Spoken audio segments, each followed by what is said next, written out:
Alright.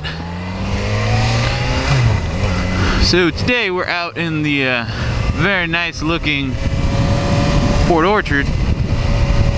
Decided to come out and get some scenery. I thought this would have been more, you know, like markets and stuff out here, but disappoint. That's alright.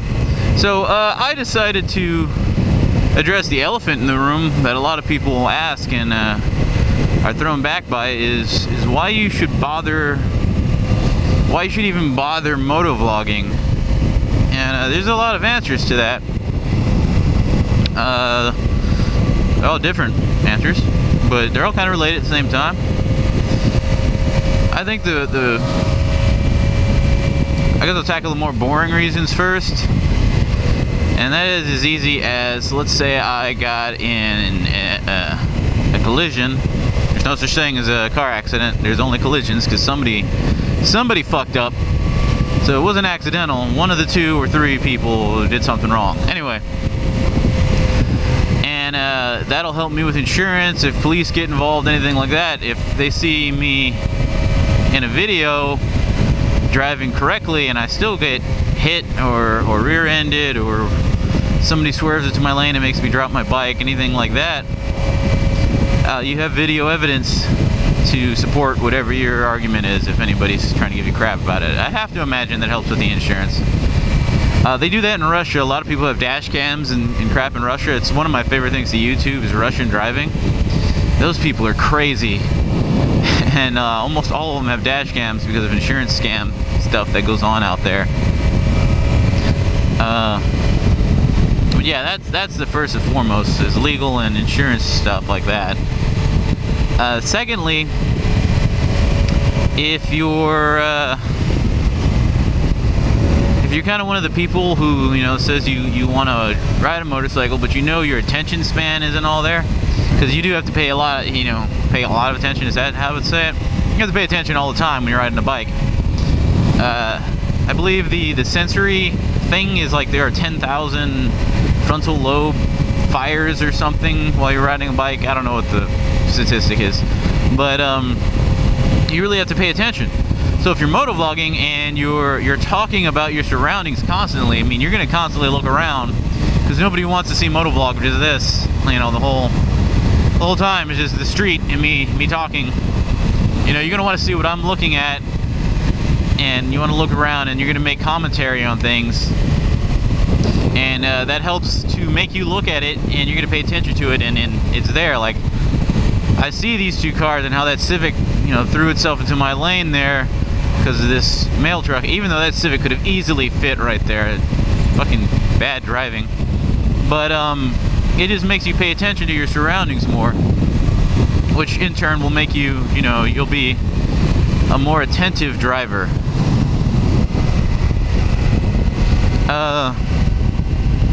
Obviously, you know, as I mentioned in the previous video, you should really be driving cautiously and be paying attention, but it just makes it more so. And a lot of people would argue that it's a distraction. It's the same as talking on a phone, and plenty of people have addressed that as well. Is that if something, you know, if I get scared, something happens, I'm not going to keep talking. I'm going to shut my mouth, and I won't be distracted if it is even a distraction. I'm not going to have a distraction anymore. It's not the same as if I'm on a phone and you keep, you know, talking to my ear, distracting me. So I don't think it is a distraction. Other than that itself, it's just fun. The motovlogging community is very welcoming, as is the motorcycle community as a whole. You'll see movies where, you know, a guy's trying to get into a hog and then goes and messes with the street gang. There was some stupid movie with Tim Allen about that, and some guy gets punched in the face. Yeah, that'll happen if you walk up to a bunch of guys in a bike gang and, you know, try to hang out with them. But name a gang where that wouldn't happen to you if you walked up to them, whether motorcycles involved or not. Don't be stupid. Overall, the motorcycle community and the motovlogging community are very welcoming to more members, I guess you want to say. And that's because it's a very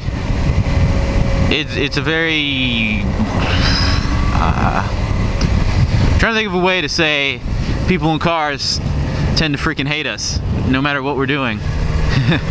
So we try to stay as tight-knit as we can, and with motovlogging, people try to help each other out. They'll tell you, they'll give you suggestions on what camera to buy, and how to set up your microphone, and stuff like that. So it's fun to just, be part of that. You make your videos, and you get better at it. I think if you look at my last, I think I have 6 up, you'll see almost every video it changes a little bit. Like I took more advice and something changes, or I changed part of my setup, and it becomes a little bit better each time, and that's because of the feedback that they give. So it's just a lot of fun to get out and record.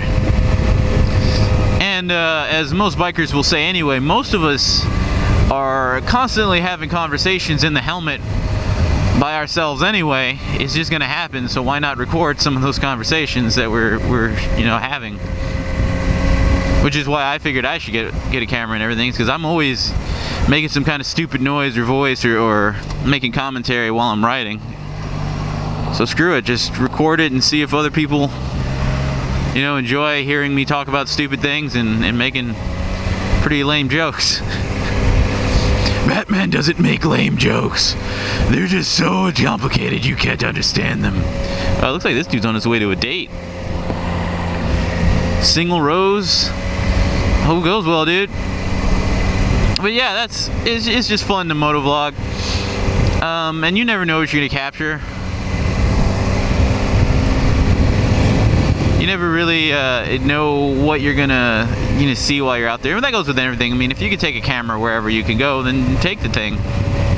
People act differently when there's cameras involved. For some reason, introverts will instantly become extroverts, and they might do something silly on the street when you pass by or something, just to make your day a little better. Yeah, Port Orchard is freaking tiny.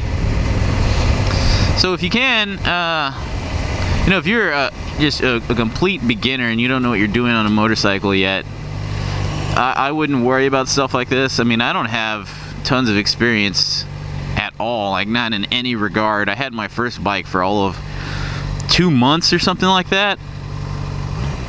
And this bike I haven't had that long either. But I'm a fast learner, let's say that. No, I take a lot of precautions. I mean, I never go out with all my gear on, and I spent a lot of the 2 months on my Bandit just practicing turns and fast stops and things like that. I mean, I was constantly practicing. A lot of people will tell you, the more time in the saddle, the better you'll get. That's true to a point, but you might be teaching yourself stupid things, bad things, and then you practice it and that becomes your second nature, and that's just bad. You don't want to do that.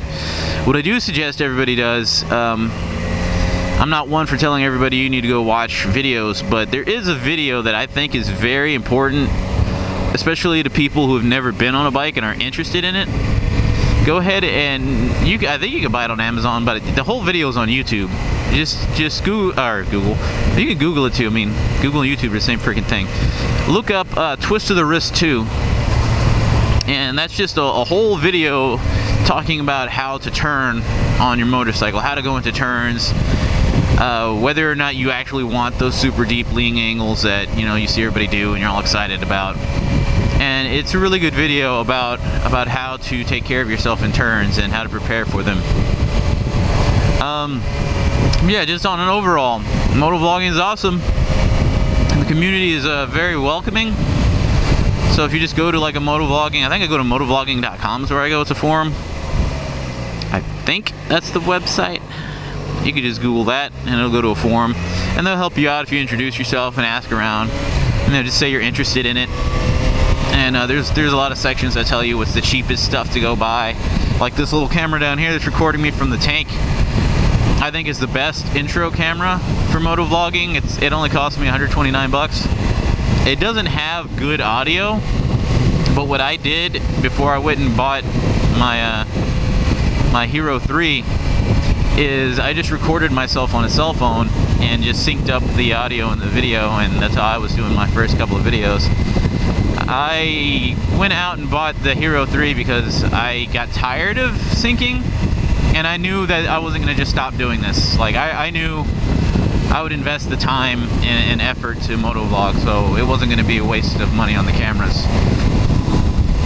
But yeah, you're gonna want to start like with the little cheapest setup you can get, and just go from there. And you should be able to get a little good setup going with your helmet. Just make sure you get a mic in there. Don't worry too much about wind noise in the helmet. You're gonna hear it, but you kind of want to hear it. If it's just the voice, it's an overlay, and it's not really the same thing, you know, dubbing over the voice. You want to be able to hear, you know, the bike engine or the wind noise and stuff like that. But yeah, just go out if you want to start motovlogging and grab some stuff and rig something together.